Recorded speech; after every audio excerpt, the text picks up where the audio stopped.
Hello, my dear listeners, and those of you who are watching this episode. My name is Paula Mugisa. I'm the team lead and founder of TESA Advisory Services. Thank you for tuning in.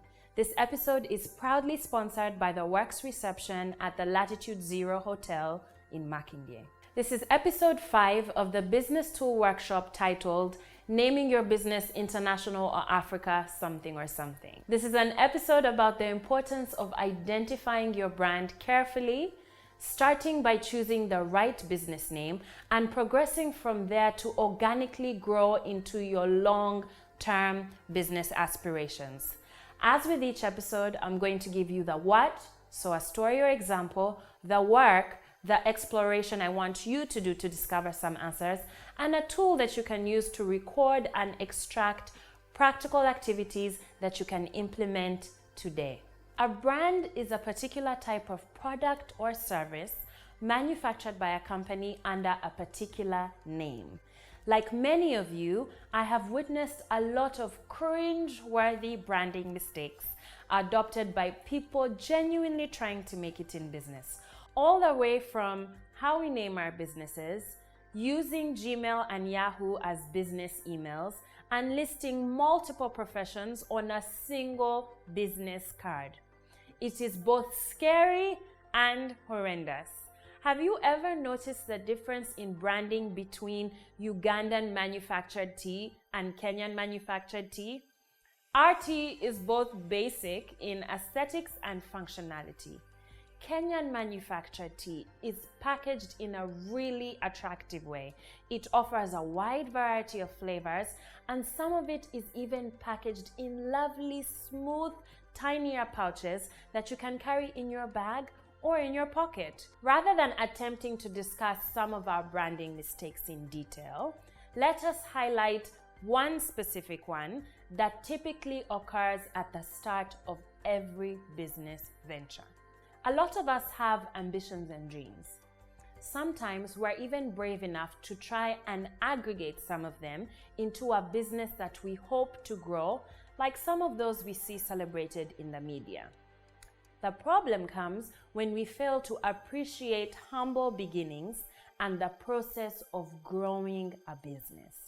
In my opinion, one should start by identifying a business need and offering a quality solution to that need for the people close to you first. That is your friends and family, then the people in your local community, and eventually nearby towns.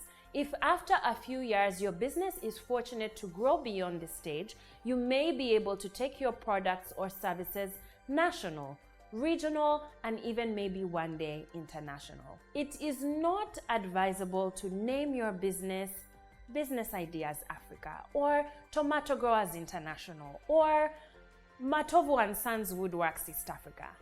These names demonstrate a lack of appreciation of the entrepreneurial journey to achieve the ambitions you hope to maintain, especially if your beginnings are very humble.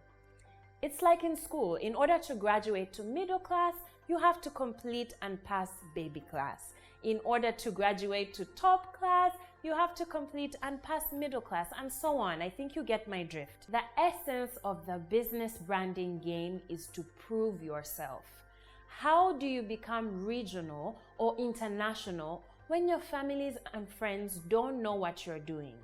Who can you support with goods and services that you offer when you're yet to support or sell to your neighbors? How will you troubleshoot and solve the problems of many with your service when you're yet to solve a few problems in a smaller market based on customer demands? I understand that business growth is not linear and that you may get customers from Gulu when your business is in Kampala. I do not suggest that you turn down this income because you're trying to serve your neighbors. I'm simply trying to place in your mind a trajectory of business growth that starts small and grows organically so you can determine where best to focus your efforts. Like I said, I empathize with your ambitions. I encourage them passionately. And I pray that you can one day make us all proud by starting a local Ugandan business that can scale the region. But what I do want to see is you focusing your efforts on closing the immediate business around you and identifying your business and its brand with all of the elements, your name, your logo, and so on, that are local. This will show your roots, so where you're from, and your first customers and supporters around you, and it will keep you grounded even when you scale your business later on. It will identify your home, your background, and your history, and will differentiate you in the market on that great day when you become international. Except this time, you'll not just be calling yourself this, you will actually be it.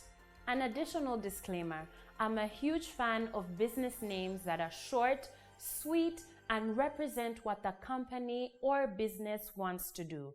Preferably if they're in a local language or are a local twist to an English word. I'm not a fan of names like MPA Associate that sells milk and milk products, chosen by the owners simply because the first initials of each of the founders starts with MPA. Your business name is a huge opportunity to sell your brand and what you stand for. Do not misuse it. Also, please let us avoid business names that have the words like prime or success or phrases like Wonderworks or God's best, etc. Choose a name that is short and sweet. It does not have to be an exact representation of what you do. For instance, Google, which is the name of a company, has also become a verb to mean looking up something on the internet. The name can also represent how you want customers to feel or perceive you after experiencing your goods and or services. Do you catch my drift? Be intentional about everything in your business, even choosing your name. Let it be something meaningful, something unique, catchy, and representative of your business activities. Something you would be proudly associated with. This week's tool is the TESA Advisory Business Branding Mapping Checklist.